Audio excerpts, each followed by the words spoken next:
Muy buenas tardes a todos. Fran, ¿se me escucha?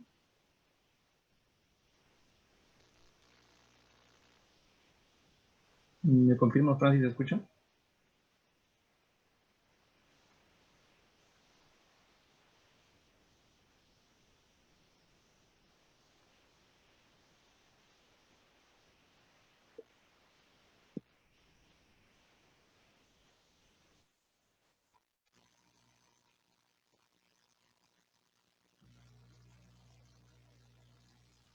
Listo. Muy buenas tardes a todos.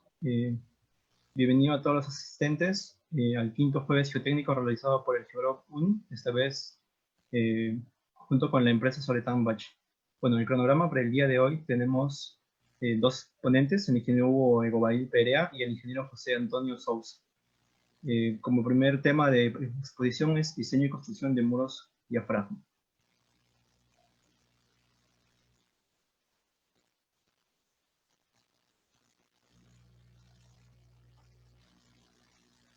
Bueno, algunas recomendaciones a los asistentes. Por favor, desactivar la opción de micro y cámara, no grabar la pantalla, aclarar que esto se realizará por el organizador.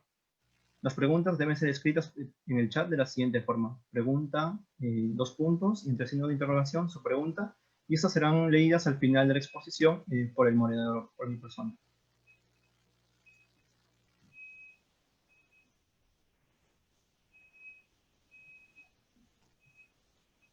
Bueno, como primera ponencia tenemos el tema diseño y construcción de muros diafragma a cargo del ingeniero Hugo Egoavil Perea. Él es magíster en geotecnia por CEDEX en España, tiene posgrado en diseño de muros de retención por la Universidad Politécnica de Madrid e ingeniero civil por la Universidad Ricardo Palma. Actualmente es gerente de ingeniería y materiales de Soletan Bach, Perú, y es catedrático de las universidades Pontificia Universidad Católica del Perú y Ricardo Palma. Ha estado liderando proyectos de geotecnia, geosintéticos y mejoramiento de suelos desde hace 15 años, publicando artículos y brindando conferencias a nivel nacional e internacional. Ha sido gerente de ingeniería y de investigación en empresas como Freycinet Tierra Armada, Odebrecht y McAfee. Bueno, a continuación doy pase al ingeniero Hugo Egoavil para que haga su presentación. Hola, ¿qué tal? ¿Me podrías habilitar, por favor, la opción de compartir? Ahí está.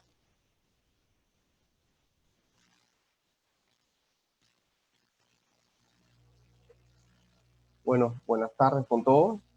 Buenas noches con todos. Soy Hugo Egoavil Perea. En primer lugar, agradecer al Grupo Geotécnico, a Geogroup de la UNI, por esta invitación. En esta oportunidad voy a dictar una presentación acerca de muros diafragma, o conocidos mundialmente también como D-Wall. Estos muros son relativamente nuevos en nuestro medio. Se empezaron a construir desde hace poco menos de 4 años, más o menos, pero ya es una solución que se viene aplicando hace más de 50 años en el mundo. La presentación la he hecho en 5 tópicos, uno más o menos que conozcan que es la empresa, quiénes somos, unas generalidades del sistema, algunas consideraciones para el diseño, parte del proceso constructivo y algunas obras referenciales. La empresa, ¿quiénes somos? Nosotros somos Soletanche Bachí. Es una empresa especializada en soluciones geotécnicas. Acá en el Perú tenemos una oficina en conjunto con la empresa MENAR. Nosotros vemos la parte de mejoramiento de suelos, que es MENAR, y también cimentaciones profundas como Soletanche Bachí. Acá en Perú, estas dos empresas hacen una sola oficina. También nosotros pertenecemos al grupo Soletanche Traditinet, que es un grupo especialista de la empresa Vinci a nivel mundial. Vinci es una de las empresas más grandes del mundo en términos de construcción. Y Soletanche Traditinet es la empresa especialista de ingeniería civil del grupo Vinci, ¿no? Nosotros pertenecemos a la rama de soluciones geotécnicas. También hay otras empresas que ven más la parte estructural, como por ejemplo Traditinet o Tierra Armada, que ve suelo reforzado. Existen otras dos empresas a nivel mundial, que es Nubia, que se dedica a la construcción y reparación de centrales nucleares, y Sinsense, que se dedica a más que todo al monitoreo de estructuras. Ya hemos hecho algunos proyectos incluso con Sinsense en el Perú. Soletanche Bachí es una empresa que es la unión de dos empresas, Bachí y Soletanche. Bachí fue fundada en el año 1926, ya hace casi 100 años. Empezó como una empresa de inyecciones, de mejoramiento de suelos, y luego de aproximadamente unos 20 años, Soletanche fue fundada también en Francia. Ambas son empresas francesas. En el año 97, Soletanche y Bachí son fusionadas y forman la empresa Soletanche Bachí, que en su conjunto tienen más de casi 100 años de experiencia en términos de mejoramiento de suelos.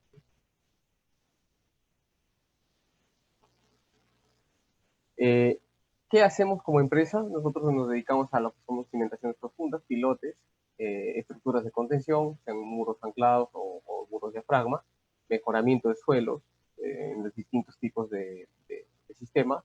Lo va a comentar José Antonio en unos minutos más adelante. Y también tenemos una empresa que se dedica a la construcción de microtúneles. Bueno, ya entrando en lo que es la presentación, algunas generalidades del muro diafragma.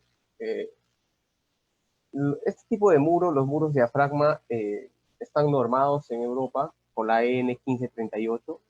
Acá en Perú no existe una normativa, pero a nivel mundial es esta norma la que se rige, ¿no? Usualmente es la que hace referencia a la mayoría de proyectos o la mayoría de especificaciones. Usualmente en el mundo o en la mayoría de países se lo conoce como muro pantalla. El muro pantalla no se denomina acá al muro diafragma porque al muro pantalla se lo conoce usualmente acá a los muros anclados, ¿no? Es una denominación, mal denominados muros pantalla, ¿no? Los muros pantalla en realidad son los muros diafragma. Pero bueno, por eso no, para no generar confusión, se decidió llamar acá, al menos nosotros como Soletanche, llamarlos muro diafragma o D-wall. Es una estructura de concreto armado que se construye en una zanja excavada. Es un elemento flexible y se ejecuta. ¿Cuál es la gran diferencia con los muros tradicionales? Que se ejecuta antes de realizar la excavación máxima. O sea, yo construyo este muro antes de hacer toda esta excavación, ¿no? Esa es la gran diferencia con los muros. Por ejemplo, un muro de contención típico, cuando yo tengo que construir un muro de concreto armado, lo que hago es excavar masivamente, incluso la parte del talón, afectando quizás estructuras vecinas. Por ejemplo, si tengo que hacer una vía, muchas veces tengo que tomar parte de este acceso para construir el talón del muro y luego hacer relleno, ¿no? Esto genera problemas porque pues quitas el acceso a las viviendas, generas impacto social, ¿no? Si yo construir un muro de diafragma para esta misma solución, yo construyo el muro antes de hacer la excavación y lo descavo, ¿no? No es necesario tener un talón porque esto es estable, si fuese un voladizo, por empuje pasivo.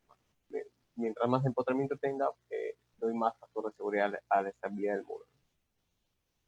Este es el caso, por ejemplo, que hicimos un muro acá en línea amarilla, en el cual no se podía hacer un muro de concreto armado, a pesar de que la altura libre de este muro era 8 metros. no era muy alto el muro, pero el talón de construir este muro hubiese generado quitar el acceso de esta zona, ¿no? Entonces, no se quería generar impacto a las personas que vivían cerca. Entonces, lo que se decidió es hacer un muro diafragma en toda esta longitud. Más o menos fueron 500 metros. La diferencia con el muro anclado típico se construye nivel por nivel, se va excavando, se va anclando, luego se vuelve a excavar, se ancla, se coloca en concreto, y así sucesivamente hasta llegar al fondo de la excavación. Ese tipo de estructuras, al yo excavar primero y luego anclar, como yo estoy quitando confinamiento lateral, se generan pequeñas deformaciones que una sumatoria genera deformaciones de toda esta masa, ¿no? Entonces esto muchas veces genera ciertos problemas a las viviendas o estructuras que están cercanas, con daño de estructuración, o muchas veces se ven en las noticias, ¿no? Es una técnica que funciona, está en Lima, usualmente funciona en Lima porque los suelos que tenemos son competentes, ¿no? Pero si tuviese nivel freático o un suelo de menor resistencia, esta solución ya no es viable, ¿no? Entonces, esta solución funciona bien, hay que tener mucho cuidado con las deformaciones que se pueden generar, ¿no? El muro diafragma yo lo construyo antes de la excavación y uso mucho menos anclajes porque yo tengo una estructura ya construida previamente, ¿no? Ya no necesito usar tanta cantidad de anclajes con el muro diafragma. La gran ventaja también en términos de seguridad es que yo tengo un muro, si se dan cuenta que el excavador empieza a excavar, va descubriendo el muro. Entonces, si hay un trabajador acá, no tiene ningún peligro de derrumbes locales, en el caso de los muros anclados, por ejemplo, que tú haces la excavación y luego colocas el muro, ¿no? A veces es peligroso porque puedes tener material suelto y se puede derrumbar y generar accidentes, ¿no? En este caso el muro, ¿no? Porque tú descubres el muro y ya tienes la estructura de retención, ¿no? Es también un término de seguridad, ¿no? ¿Dónde se puede aplicar este tipo de solución? Esta solución se aplica usualmente como estructuras de contención, ya sean edificaciones, donde se puede... depende del tipo de edificaciones, depende del tipo de suelo también. Hay estructuras en las cuales vale la pena colocarlo, por ejemplo, cuando tienes pocos sótanos, quizás un sótano o dos sótanos. Usualmente esto aplica cuando tienes estructuras posicionadas en suelos que tengas nivel freático o, o quizás en suelos muy malos, ¿no? Entonces ahí puede valer la pena quizás hacer un muro de diafragma con sótanos tan pequeños, ¿no? O también se pueden colocar como cimentación profunda, ¿no? Usualmente se conocen las cimentaciones profundas a los pilotes circulares, ¿no? Pero existen también pilotes rectangulares. No son tan difundidos en el medio porque hasta hace 4 años no existía la maquinaria para hacerlo, pero ya existe actualmente. Es más, acá en Perú ya se han construido algunos pilotes rectangulares, específicamente en la línea del metro, eh, que se construye con el mismo equipo que se hace las pantallas. Son pilotes que tienen mucho más área, por lo tanto más capacidad en punta y mucho más perímetro, por lo tanto mucho más capacidad por fuste, ¿no? Que los pilotes tradicionales circulares, ¿no? Muchas veces los pilotos tradicionales circulares tienen cierta desventaja porque cuando necesitas más capacidad, o hay dos opciones, o hacerlo más profundo o aumentar el diámetro. Eso genera inconvenientes porque necesitas mucho más capacidad del equipo. Entonces, ya conviene quizás pensar en pilotes rectangulares, ¿no? Que el equipo prácticamente es el mismo, sea un pilote rectangular de 10 metros o un pilote rectangular de 50 metros. Caso distinto con los piloteras, ¿no? Donde también se aplica usualmente en estructuras de contención, en viaductos, por ejemplo, en viaductos en los cuales tengo usualmente alturas libres menores a los 6 metros, 6 metros y medio.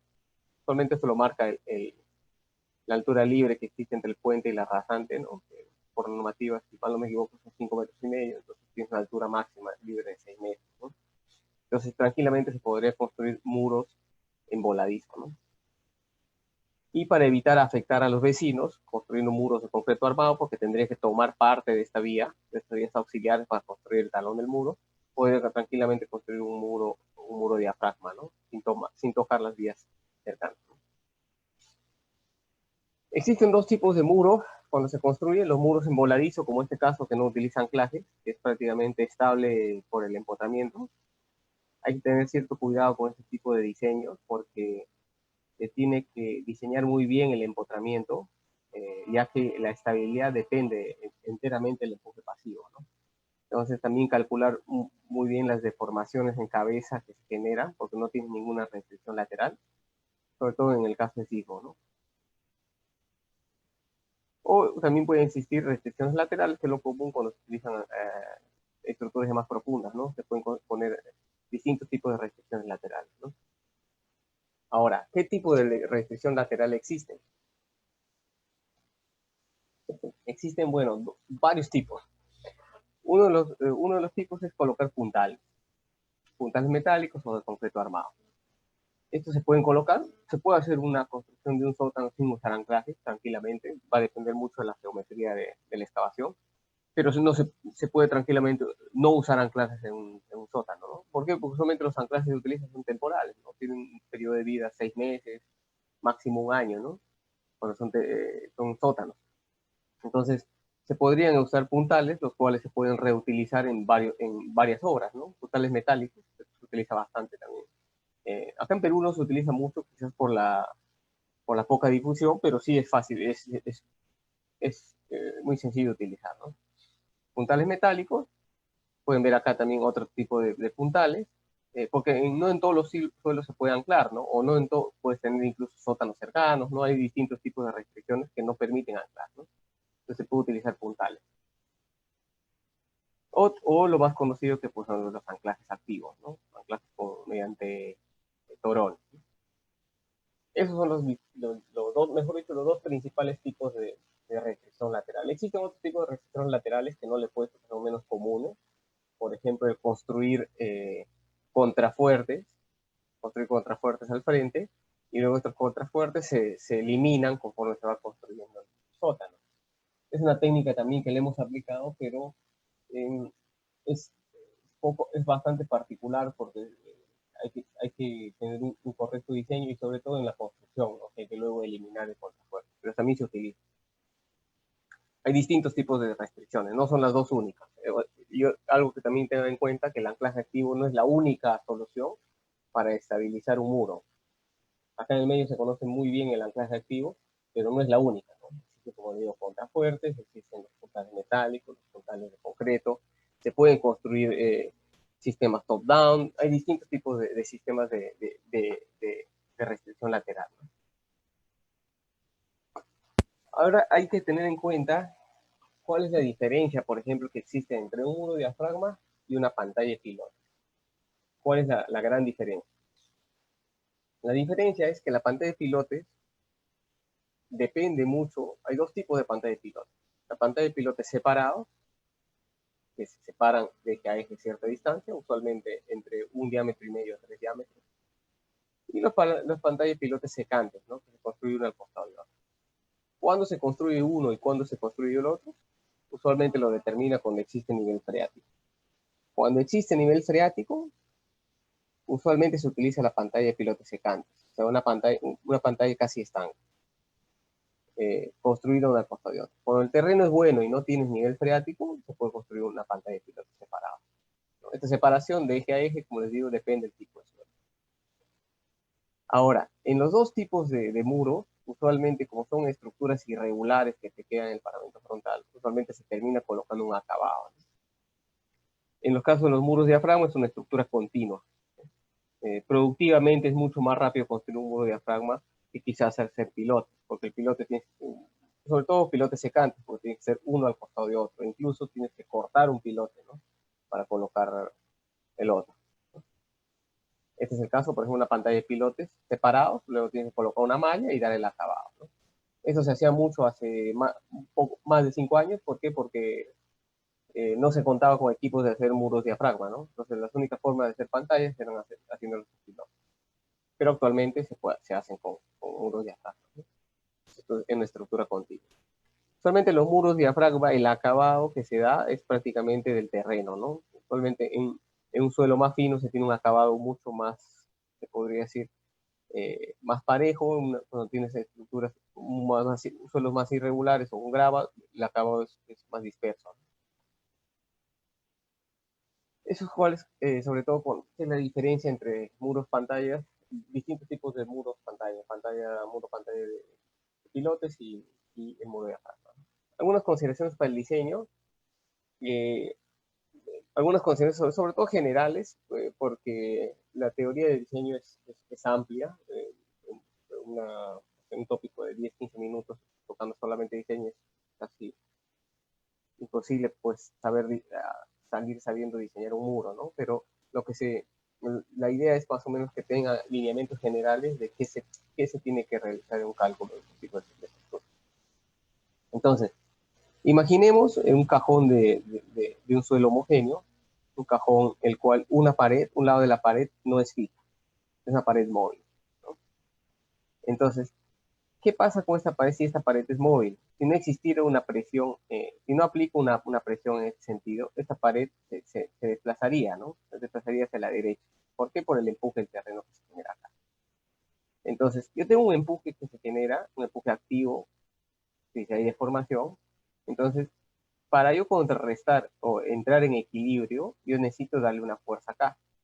Esta fuerza, eh, para que esté en equilibrio, debería ser por lo menos igual al empuje activo.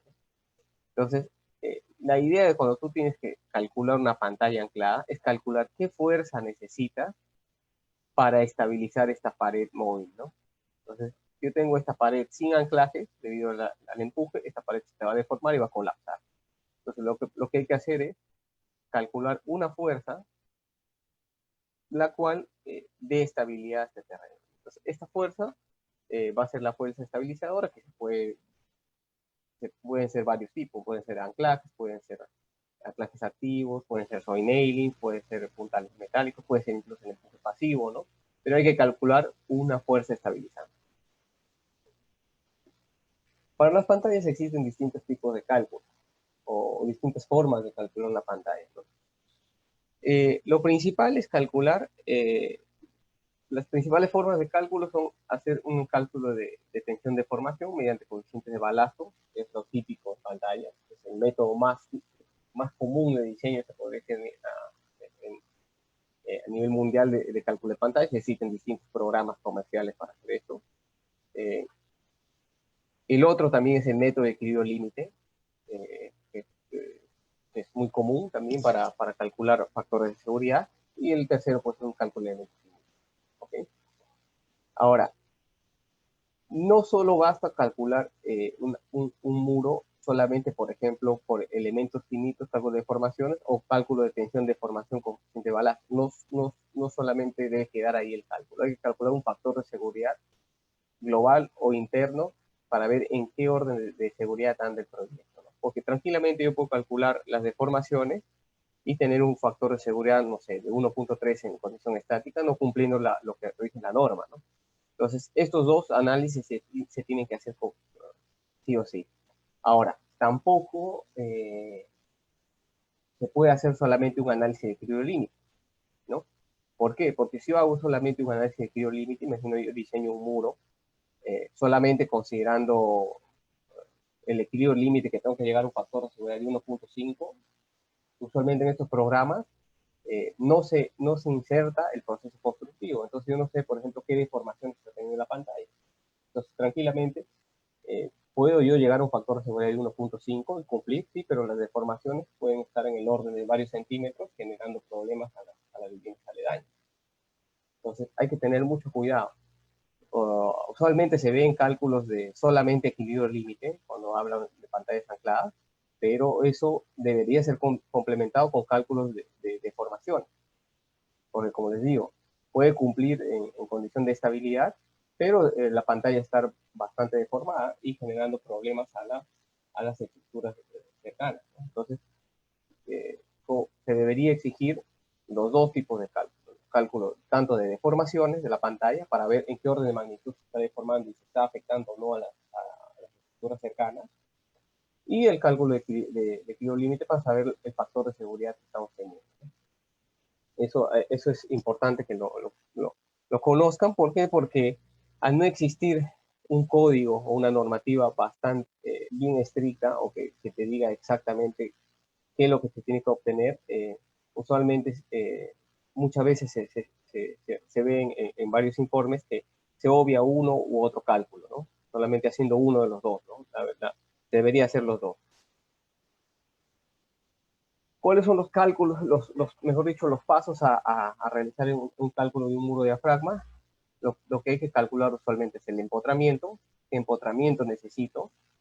Ya sea un empotramiento estático, por condiciones estáticas o por condiciones hidráulicas, ¿no? También hay un cálculo hidráulico cuando tienes, por ejemplo, nivel freático superficial o materiales de tipo granular, o hay que calcular el empotramiento ya no en condiciones geotécnicas, sino por temas hidráulicos, ¿no? Hay que calcular la profundidad de empotramiento, los anclajes. Después de calcular esto, hay que calcular un envolvente de momentos y cortantes. Eso es importante. Este envolvente de momentos y cortantes es importante, y sobre todo recuerden que si ustedes hacen un cálculo de equilibrio límite, no tienen la envolvente de momentos y cortantes en la pantalla. Entonces, si no tienen la envolvente de momentos y cortantes, no pueden diseñar la cantidad de acero que lleva. Por eso es que necesitan hacer un análisis de tensión de formación, que ahí sí te da la envolvente de momentos y cortantes, también para diseñar la armadura en la pantalla. Entonces, es necesario calcular esta envolvente de momentos y cortantes. También, como les mencionaba, calcular las deformaciones para saber en qué orden de magnitud estamos teniendo. Pueden ser deformaciones quizás de milímetros, varios centímetros. Si quizás no tienes una estructura cercana, una deformación de algunos centímetros no generaría problemas, pero si de repente tienes una estructura crítica al costado del muro, podría ser bastante peligroso. Entonces, y luego al final calcular un factor de seguridad mediante equilibrio, ¿no? Estos en realidad serían los 4 pasos que deberían calcular, ¿no?, para un correcto diseño. El cálculo mediante coeficientes de balasto o módulos de reacción. Como les mencioné, existen distintos programas. Hay varios programas de estos. Hay varios programas en el mercado. Uno de los más conocidos quizás es el Río, que es un programa francés que se utiliza mucho. Pero existen varios programas, ¿no? ¿Cuál es la ventaja de utilizar un programa de este tipo? Es que uno modela el procedimiento constructivo de la pantalla para poder ir viendo el desarrollo de los empujes, los momentos importantes. ¿Por qué? Porque cuando yo calculo una pantalla, en función de cómo voy colocando los anclajes, voy viendo cómo se va movilizando el empuje activo y el empuje pasivo. Entonces, no es lo mismo calcular una pantalla considerando solamente una sola excavación hasta el nivel máximo que calcularlo nivel por nivel, porque nivel por nivel se van movilizando los empujes activos y pasivos. Y usualmente la condición crítica lo que hacen es calcular toda la altura como si fuese un medio gamma h al cuadrado o parte de eso, ¿no? Entonces, la ventaja de usar estos programas es que uno va colocando el procedimiento constructivo y vamos a ver acá cómo se va haciendo el desarrollo del empuje activo, los momentos importantes, ¿no? Entonces, ¿cuál es el primer paso cuando tengo el terreno? Tengo un terreno acá con 3 estratos, perdón. Y lo que hago primero es construir la pantalla. Construir la pantalla, un muro de diafragma construye primero la pantalla y luego hace la excavación. Construir la pantalla, hago una primera excavación a 4 metros, se ve que se hace un desplazamiento en cabeza de 2-3 milímetros. Esto es importante, como digo, en equilibrio límite no hay forma de obtener estas deformaciones. Coloco un anclaje aquí, lo tenso, se desarrolla un pequeño momento y un pequeño cortante. Este cortante es por el anclaje, ¿no? A la hora de tensar, genera una cortante acá. Sigo haciendo la excavación, se dan cuenta que sigue deformando la pantalla, aparecen nuevos momentos y nuevas cortantes, ¿no? Vuelvo a colocar otro anclaje, porque este procedimiento es, yo excavo hasta un nivel, usualmente 1,5 metros por debajo del anclaje, para poder colocar el equipo y luego anclo, ¿no? Anclo, se generó más cortante, vuelvo a excavar, se generan más momentos y más deformaciones, y aparecen otra cortante, vuelvo a colocar otro anclaje, baja la cortante porque estoy metiendo una fuerza ahí, y llego a la excavación masiva, ¿no? Genera otra deformación, una deformación acumulada, que tiene el momento y cortante. Esto es inmediatamente después de la excavación. Si se dan cuenta, pueden ver ahí cómo el empuje, incluso acá está el empuje, ¿no? Pueden ver ahí que el empuje es prácticamente cero, pero nivel por nivel se va movilizando, ¿no? Se va movilizando el empuje y los momentos importantes. Cuando llego a la profundidad, es en función de la excavación masiva, luego, usualmente en un sótano, cuando hice la excavación, construyo las losas, ¿no? Construyo nivel por nivel las losas, y una vez que están terminadas las losas, yo corto los anclajes, porque ya una vez las losas están construidas, son los elementos de recepción lateral, ¿no? Entonces ya las losas dejan de, perdón, los anclajes ya no tienen función estructural. Entonces yo puedo cortar los anclajes, y se dan cuenta, miren acá cómo acá construir las losas, y antes de cortar los anclajes, todavía las losas no entran en carga, casi cero, ¿no? Todavía no entran en compresión. Miren los momentos, las constantes. Una vez que corto los anclajes, las losas entraron en compresión, ¿no? Entonces, ¿por qué? Porque ya las losas son los elementos de restricción lateral. Y, y los momentos cambiaron un poco, ¿no? Los momentos y cortantes cambiaron un poco, se dan cuenta ahí, ¿no? Una vez que tienen esta parte, ¿cuál sería el siguiente paso? Sería el sismo, ¿no? Meter un coeficiente de aceleración y tenemos el sismo. Obviamente tenemos otro momento y otra cortante, ¿no? Y otra deformación. Si se dan cuenta, acá la pantalla se ha deformado casi 1,5 cm. Eso hay que ver si esa deformación es compatible, ¿no? Al final lo que interesa es obtener pues una envolvente. Este envolvente es de todo el proceso constructivo, ¿no? De la primera excavación hasta la condición con sismo, ¿no? Pero la condición con sismo cuando ya tengo las losas, ¿no? Entonces tengo una envolvente de desplazamiento, una envolvente de momentos y una envolvente de cortante. ¿Para qué nos sirve estos dos? Los momentos y cortantes nos sirve para hacer el dimensionado del acero de la pantalla. Entonces, no hay necesidad, por ejemplo, acá uno se puede dar cuenta que no hay necesidad de considerar una sola sección de armadura en toda la pantalla, ¿no? O sea, ese es sobredimensionar una estructura. Entonces, lo que hay que ver es dónde necesita más refuerzos y el acero podría variar, ¿no? Entonces, eso usualmente es optimizar el diseño, ¿no? En función del diagrama de momentos cortantes. Esto se hace mediante esfuerzo de formación, no mediante equilibrio libre. Y se verifica una vez cuando tienes la excavación, se verifica el coeficiente de seguridad del empotramiento. En este caso, por ejemplo, tienes un factor de seguridad de casi 6. ¿Por qué? Porque es una pantalla anclada, ¿no? Si fuese una pantalla sin anclaje, este factor de seguridad sería mucho menor. El cálculo de equilibrio límite, como les mencioné, esa pantalla, simplemente se calcula un factor de seguridad, ¿no? Puede ser 1,4, 1,5. La norma acá te dice que se debería trabajar con 1,5 mínimo, pero como se dan cuenta, puede cumplir 1,5, pero la deformación puede estar en 15 milímetros o de repente acá en cabeza en 3 centímetros. No, acá con el equilibrio límite no hay forma de saberlo, ¿no? Entonces se tiene que hacer un cálculo de deformación. A veces se ve que solamente se presenta esto, ¿no? Y esto no es suficiente. Porque acá tampoco hay una forma de cómo diseño la pantalla, ¿no? No tengo la envolvente de momentos y cortantes. Entonces, con este cálculo, bueno, sí hay forma de obtenerlo.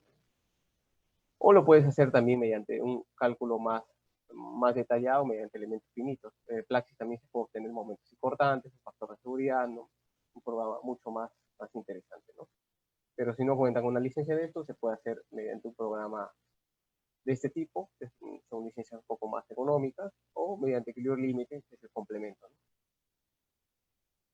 Una vez obtenido la envolvente, lo que se hace es dimensionar el acero, ¿no?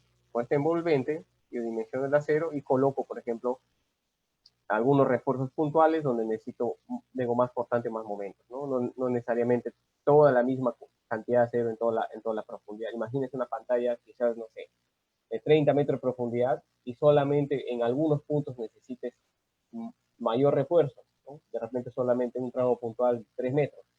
No por esos 3 metros voy a considerar la misma cantidad de acero a los otros 27, ¿no? Entonces hay que optimizar un poco los diseños ahí, ¿no? Sobre todo hay que tener en cuenta cuando dimensionamos el acero, el procedimiento constructivo. Eso es muy importante. Cuando ustedes van a calcular este tipo de estructuras, hay que tener en cuenta, pensar cómo se va a informarse un poco cómo se hace el procedimiento constructivo. ¿Por qué? Porque, por ejemplo, este tipo de si son cimentaciones profundas o pantallas, se colocan con una tubería TRENI. Entonces hay que saber el diámetro de la tubería TRENI para poder dimensionar el acero y que el acero no cruce por esa tubería TRENI, ¿no? Porque muchas veces se ven en pilotes, a veces se ve que el acero incluso está por esa parte, ¿no? Y no hay forma de meter la tubería TRENI, ¿no? Entonces hay que tener en cuenta es el proceso constructivo a la hora de dimensionar el acero. Existen diseños típicos de acero, de pantallas, que a veces a los constructores les sirve, pero caso a caso hay que analizarlo. Entonces estos planos sirven para luego tener este tipo de armadura. Si se dan cuenta acá, por ejemplo, en las pantallas ya se dejan algunas reservaciones para la construcción de los anclajes, ¿no? Para no estar perforando la pantalla. El procedimiento constructivo de este sistema es sencillo, se tiene una grúa, que es una grúa que tiene una cuchara, que puede ser mecánica o hidráulica, y lo que hace es hacer una excavación de un panel. Un panel usualmente tiene un ancho de 6 a 7 metros, lo típico, ¿no? Entonces hace la excavación de un panel. Durante toda la excavación de este panel hay un fluido que está estabilizando el terreno. Es un fluido, puede ser bentonítico o polimérico. Entonces se hace toda la excavación de este panel con el fluido dentro y luego se ingresa la armadura. Pueden ver acá la armadura. Luego se ingresan las tuberías TREMI y se empieza a hacer el vaciado de abajo hacia arriba. El concreto va subiendo y va desplazando el fluido que está en suspensión. Se va desplazando y mediante una bomba se va retirando el fluido, ¿no? Por densidades va desplazando el concreto. Es la misma forma como se vacía un pilote, ¿no? Con tubería TREMI. Este tipo de equipos son grúas que tienen unas cucharas bivalvas, tienen una especie de diente, que lo que hace a la hora de cerrar va atrapando el terreno. Cuando este tipo de cucharas se utilizan para suelos, pero existen suelos muy duros o gravas, por ejemplo, o a veces en una excavación uno se encuentra bolones de gran diámetro, entonces esta cuchara muchas veces no es suficiente. Entonces ahí se aplican unos elementos que se llaman trépanos. Estos trépanos son elementos que son de bastante peso y lo que hace es soltar el trépano dentro de la excavación y romper la estructura hasta que luego lo puedas sacar con la cuchara, ¿no? Entonces, por ahora estás excavando a esta profundidad y encuentras un gran bolón, ¿no? Muchas veces pasa eso. Lo que se hace es insertar el trépano, se deja caer por gravedad, va golpeando el trépano, lo rompe y luego con la cuchara lo saca. Esa es la forma de trabajar con el trépano. Al inicio de la construcción se hace una especie de muros guías, que son como unas vigas, que lo que hace, como su nombre lo dice, es guiar la cuchara, ¿no? Estos muros guías solamente es es una estructura de concreto con una armadura por temperatura, una armadura mínima, la verdad, pero sí tiene que tener armadura. Esto existe un porqué. Muchas veces los muros guías se podría decir, son las obras complementarias que no, no se le presta mucha atención, ¿no? Pero puede ser muy crítico, porque los muros guías son donde se apoyan las armaduras, y si no tienes esto tan correctamente nivelado, la armadura te puede quedar inclinada. O por otro caso, si existe algún derrumbe local, el muro guía puede quedar emboladizo. Esto se tiene que diseñar como una viga. Entonces, no solamente es colocar una armadura por temperatura acá, porque puede existir la posibilidad de que por debajo hay un derrumbe y la viga quede colgada. Entonces hay que tener bastante cuidado. Pueden existir muros guías en curva también, ¿no? Esto se tiene que acomodar, ¿no? Se acomoda a las situaciones del proyecto. Ahora, ¿cómo se estabiliza una zanja de excavación? La zanja de excavación hay tres formas de trabajar. En seco, se puede excavar en seco, cuando no tienes nivel freático y existe un suelo muy bueno, se puede excavar en seco. Se puede estabilizar con fluidos bentoníticos, mezclar el agua con bentonita, o con polímeros, ¿no? Estos dos tipos son usualmente los más típicos, ¿no? ¿Cuándo aplicar uno, cuándo aplicar otro? Esto depende del tipo de suelo, ¿no? No existe una fórmula única que diga aplico bentonita o aplico polímero. Cada uno tiene su tipo de suelo y tiene sus ventajas y desventajas. Eso hay que tener mucho cuidado, ¿no? Sobre todo con el uso de los polímeros, ¿no? Que no siempre es posible utilizarlos, ¿no? Hay que ver bien el tipo de suelo, ¿no? Hay que ver bien el tipo de suelo para diseñar un correcto fluido polimérico.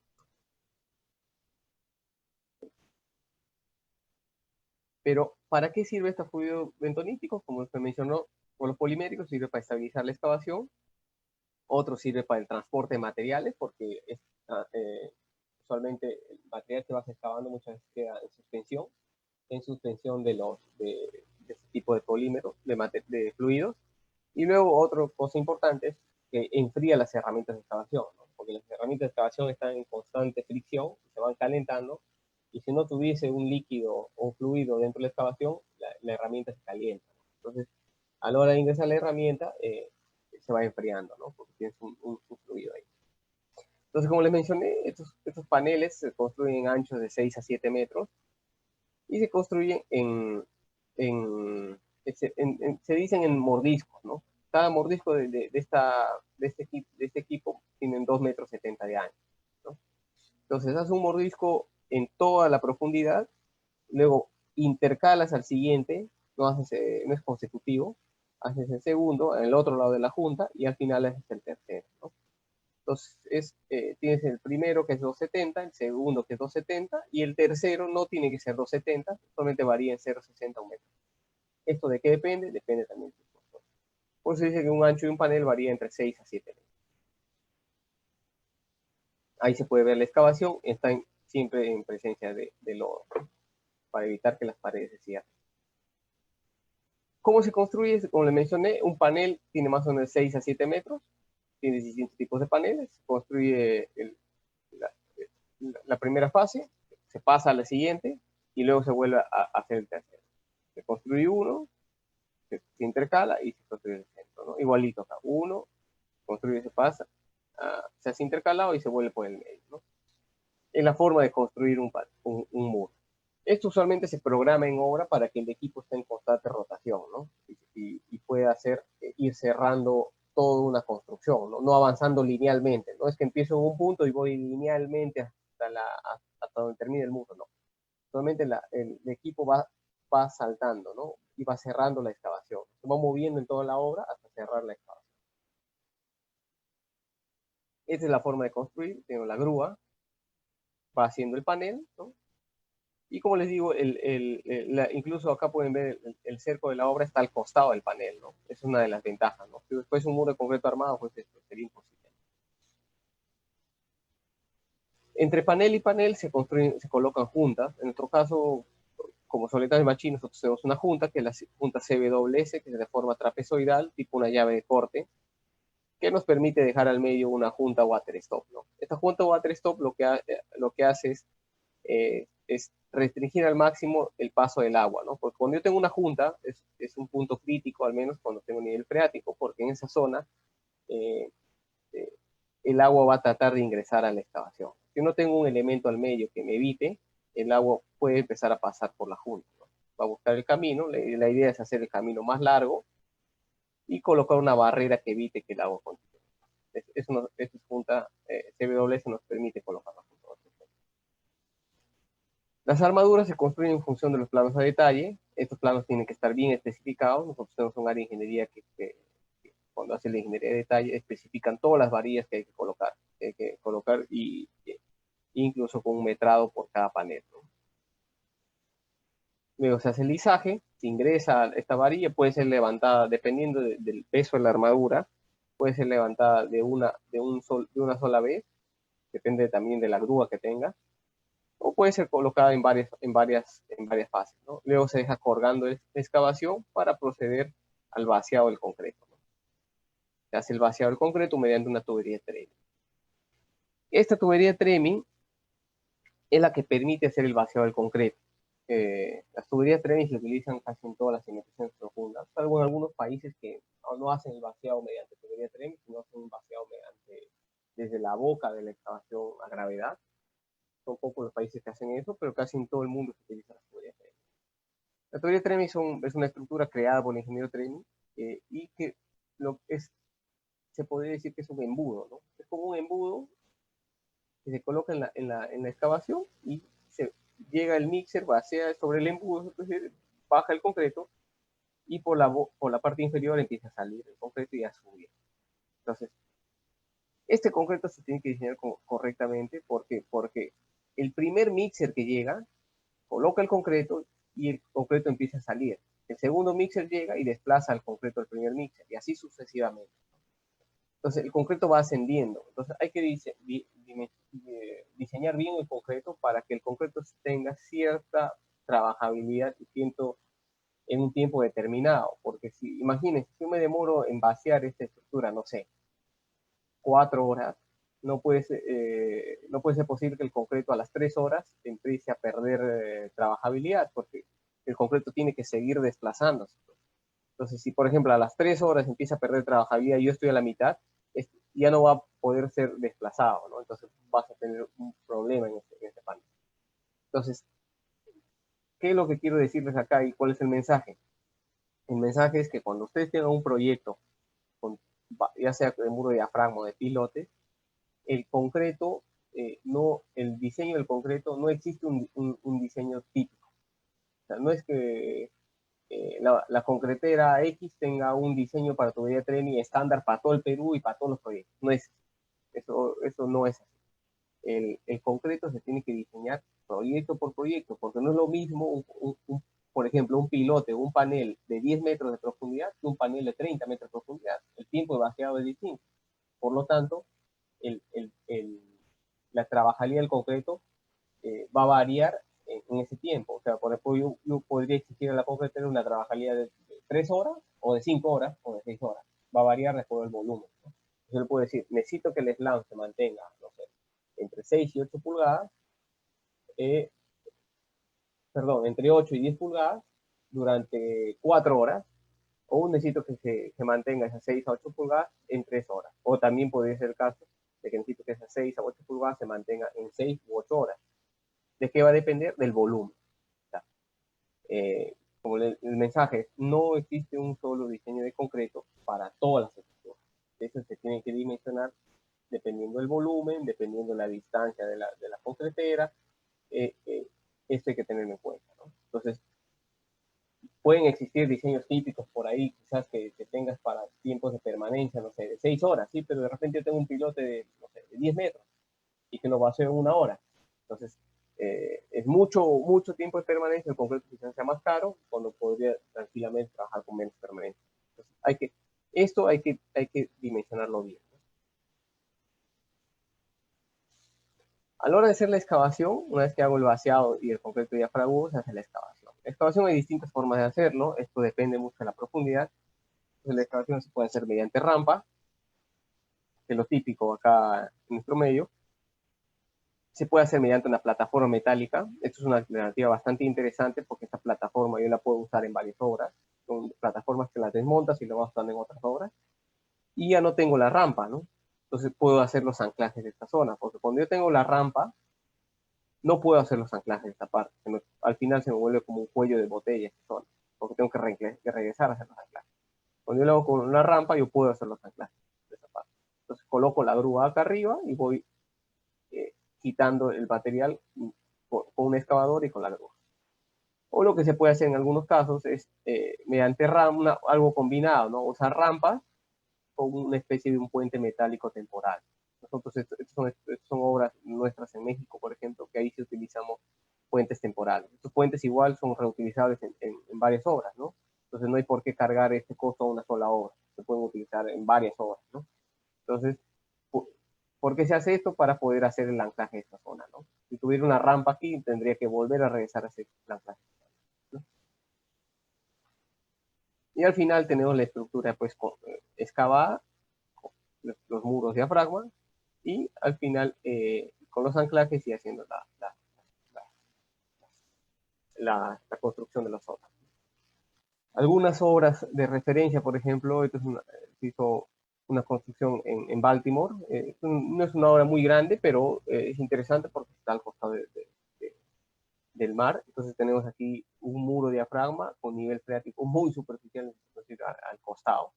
Entonces pueden ver acá que se puede hacer la excavación con este tipo de sistemas. No es una pantalla impermeable, eso hay que tener en cuenta, porque ni siquiera las geomembranas son impermeables, ¿no? Son estructuras de baja permeabilidad. Entonces, son estructuras de baja permeabilidad que no van a evitar pues el ingreso del agua de forma masiva, ¿no? Entonces, eso hay que tenerlo en cuenta. Incluso la norma francesa te da un caudal mínimo admisible en las pantallas, ¿no? Eso hay que tenerlo en cuenta, porque muchas veces cuando se hace pantalla en lugares donde existe nivel freático y por ahí aparecen humedades, piensan que que la estructura está fallando o se ha tenido un mal diseño, no, no es así. Entonces, en realidad las pantallas no son estructuras impermeables, son estructuras que por ahí pueden aparecer humedades, ¿no? No es lo mismo humedades que ya filtraciones, ¿no? Entonces, eso también hay que tenerlo, hay que diferenciarlo bien, ¿no? Como les digo, hay algunas normas que te dan un valor máximo de humedad que te podría pasar, ¿no? También se pueden utilizar pantallas prefabricadas, esto lo hacemos bastante en Colombia, ¿no? En Soletanche Bachín, Colombia.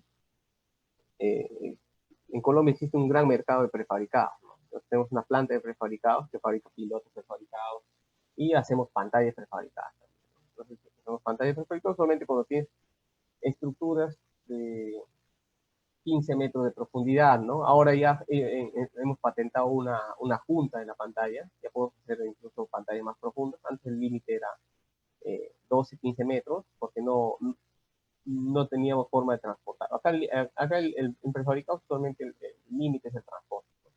Más de 15 metros ya es difícil de transportar. Imagínense, para una zona urbana, que los camiones ingresen, es complicado, ¿no? Entonces, hasta 12, 15 metros y luego se continúa con una junta que ya hemos patentado, ¿no?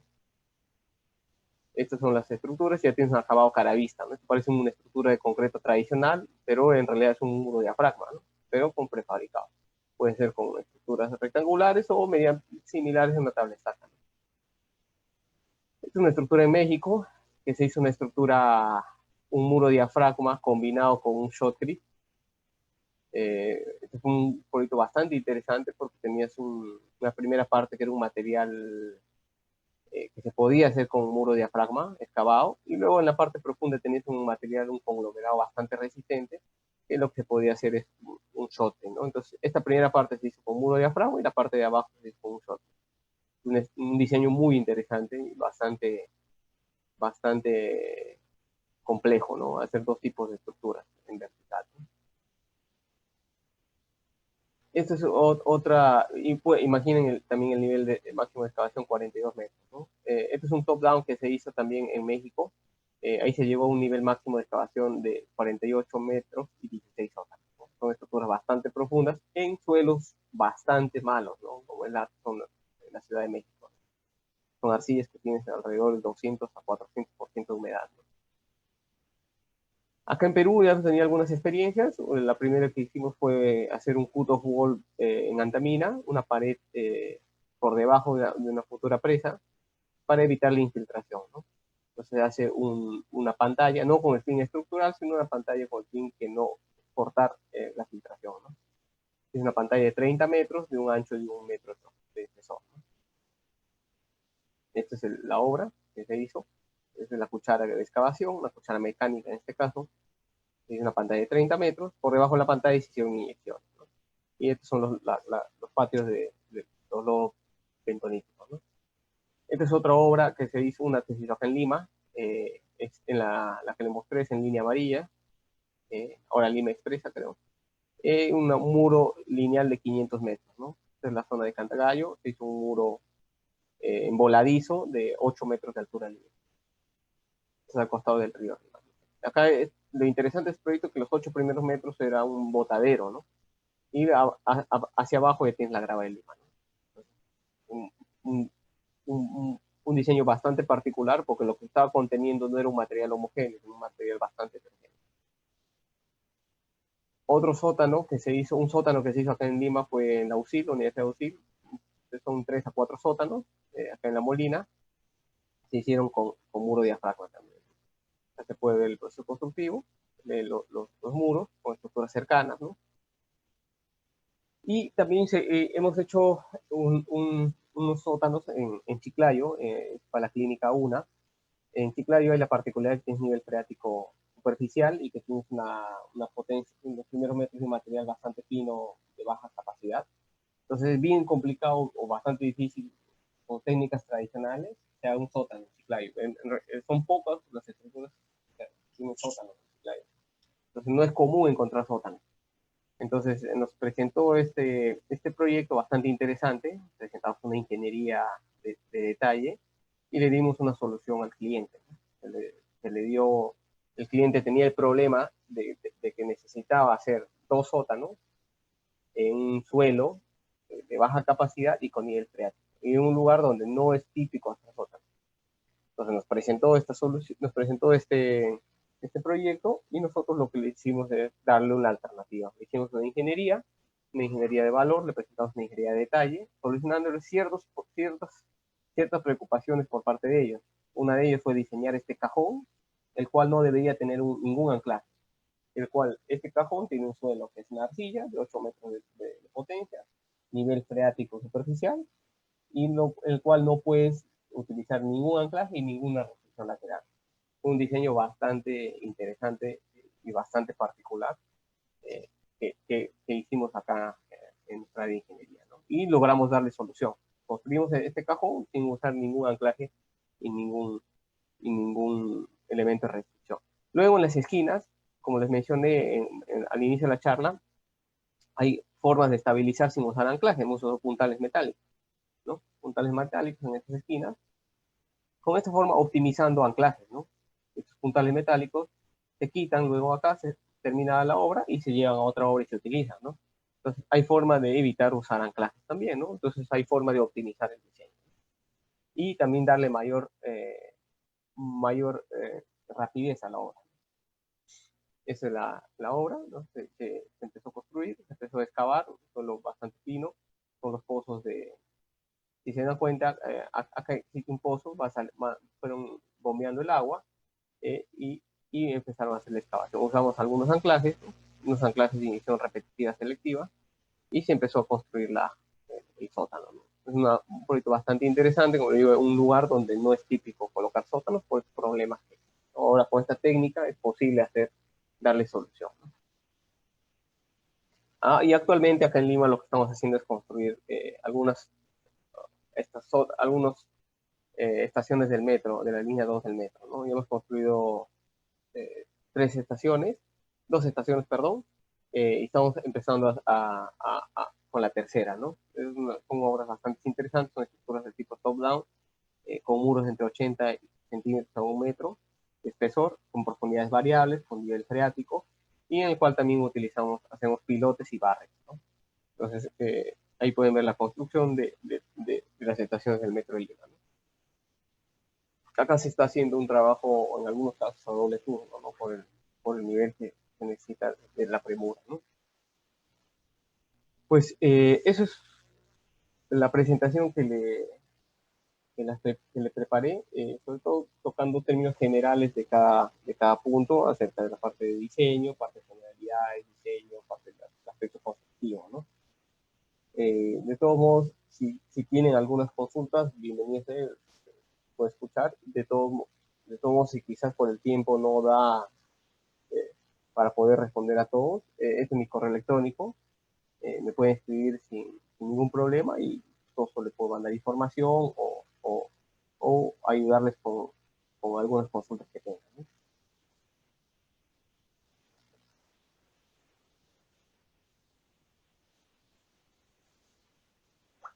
Muchas gracias, ingeniero Hugo. Tenemos algunas preguntas de los asistentes y se los voy a proceder a leer para que usted las responda. Okay. La primera pregunta es de Alexis Sevillano. Él nos dice, en términos de desempeño, ¿cuál es la diferencia de costo entre muros inflados y muro diafragma?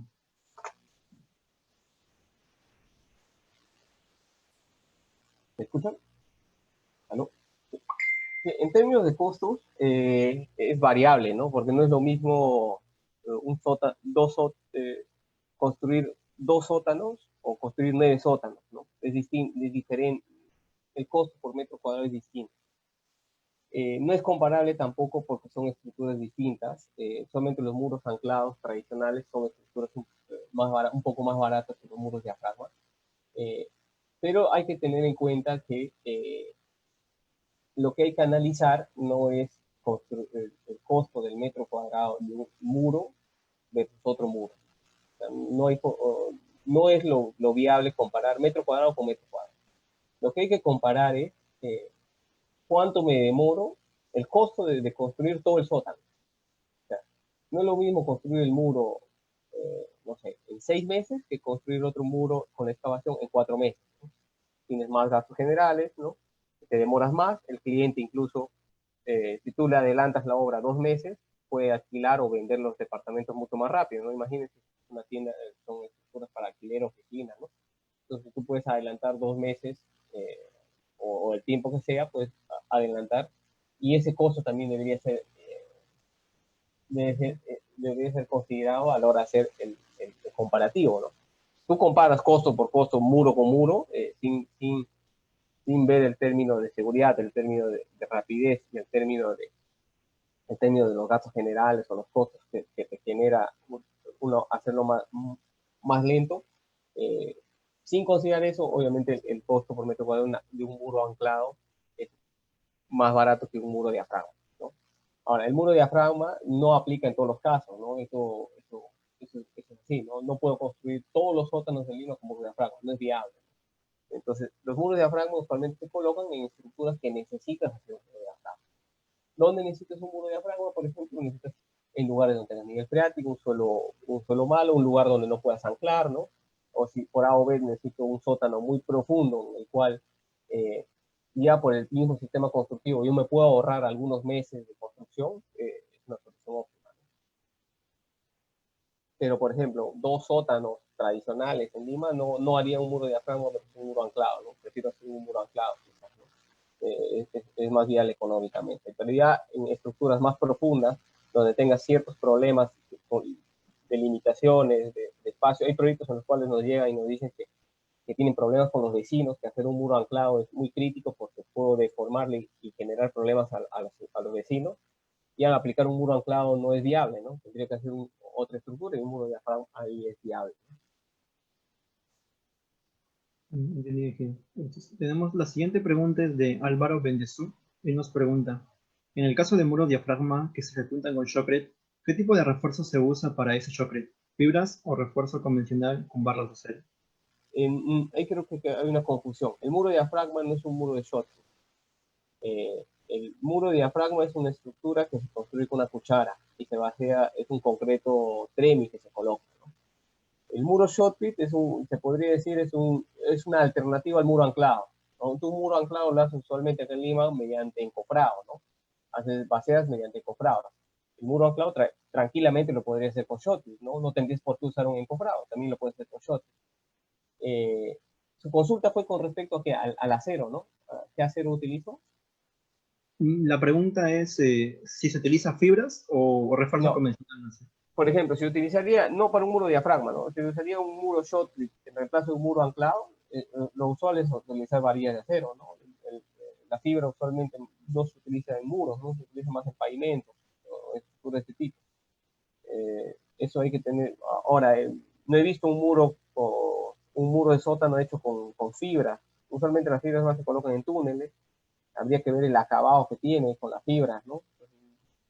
Hay que ver eso, ¿no? Cómo quedaría la fibra de repente expuesta.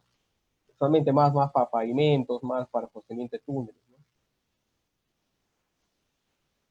La siguiente pregunta es de Marco Ramos. Él nos dice, ¿qué consideraciones se toma si existe nivel freático a cierta profundidad de realizar la excavación? ¿Y en qué parte del proceso se ponen los anclajes en el muro? Entiendo que el concreto va ocupando el volumen del muro y los anclajes deben estar sujetos al muro a estabilizar. Claro.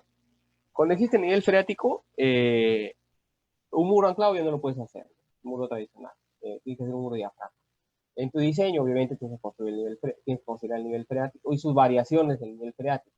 Porque no, los niveles freáticos usualmente varían de acuerdo a la estación. No es no es lo mismo, muchos niveles freáticos suben, ¿no? Entonces, hay que considerar en el diseño, en el cálculo, en la posición del nivel freático para considerar el empuje hidráulico, ¿no? Y también el empotramiento, ¿no? Eso hay que tener en cuenta.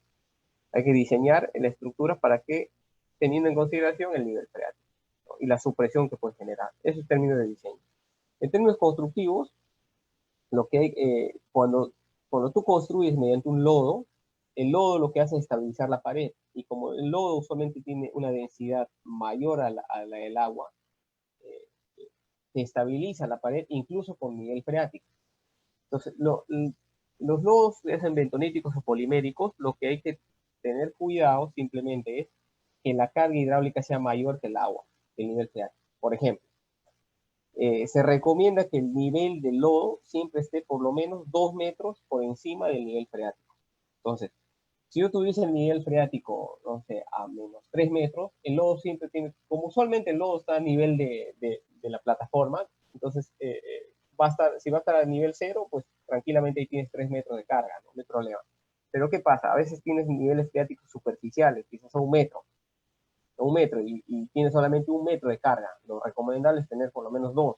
Entonces lo que se hacen es una pequeña construcción de esas vigas o esos elementos que vimos que eran las vigas iniciales.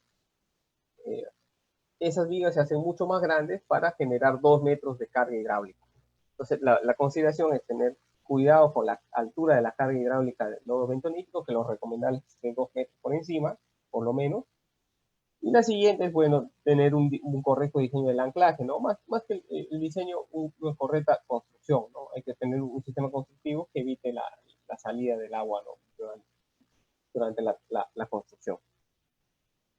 Gracias, ingeniero. Luego, última pregunta, es, bueno, tenemos más, pero por temas de tiempo, ¿se utiliza algún software para el diseño del muro por el método de análisis por etapas? Sí, mire, nosotros en Soledad Bachi tenemos un programa interno. Como tenemos, Soledad Bachi es una empresa que tiene muchas oficinas en el mundo, lo que hizo Soledad hace mucho tiempo es crear un programa y distribuirlo en sus filiales. Lamentablemente ese programa no es comercial, lo usamos internamente nosotros, pero existen muchos más programas comerciales. O sea, puedes encontrar, como les digo, el Rido, que es un programa francés, existe, eh, ahora creo que está el CIPECAT, ¿no? Hay varios programas de cálculo de pantallas, el CO5 creo que está, hay distintos tipos de pantallas con la misma teoría, ¿no? Utilizar los módulos de reacción. Ahora, los módulos de reacción hay distintas formas de obtenerlo, ¿no? Hay abajo de Chavizón, hay distintos tipos de formas de calcularlo, pero hay varios programas de cálculo, ¿no? O sea, quizás el más utilizado es el RIDO, ¿no? Hay varios países que utilizan el RIDO, ¿no? Pero sí hay varios programas comerciales, eso no es ningún impedimento, ¿no? No es una caja negra, ¿no? La metodología es como decir el equilibrio límite, ¿no? El equilibrio límite, un programa de equilibrio límite, hay distintos programas ahora, actualmente, ¿no? Hay varios programas, igual, con métodos de fuerza de formación, existe varios programas también comerciales, ¿no? De todos Muchas modos, gracias. si necesitan mayor información o mayor consultas o detalles, por el tiempo, entiendo que ya estamos a terminar, ahí está mi correo electrónico, ¿no? Que me pueden escribir con toda confianza y con gusto los puedo apoyar, ¿no? Muchas gracias, ingeniero Hugo. Gracias por la excelente conferencia que nos ha dado. Y muchas gracias por confiar en el Chorub para brindar sus conocimientos para dar a conocer sus conocimientos, ¿no? Sobre No, los gracias a muros. ustedes, más bien, por la invitación y la excelente labor de difusión de conocimiento que están haciendo. Muchas gracias, ingeniero.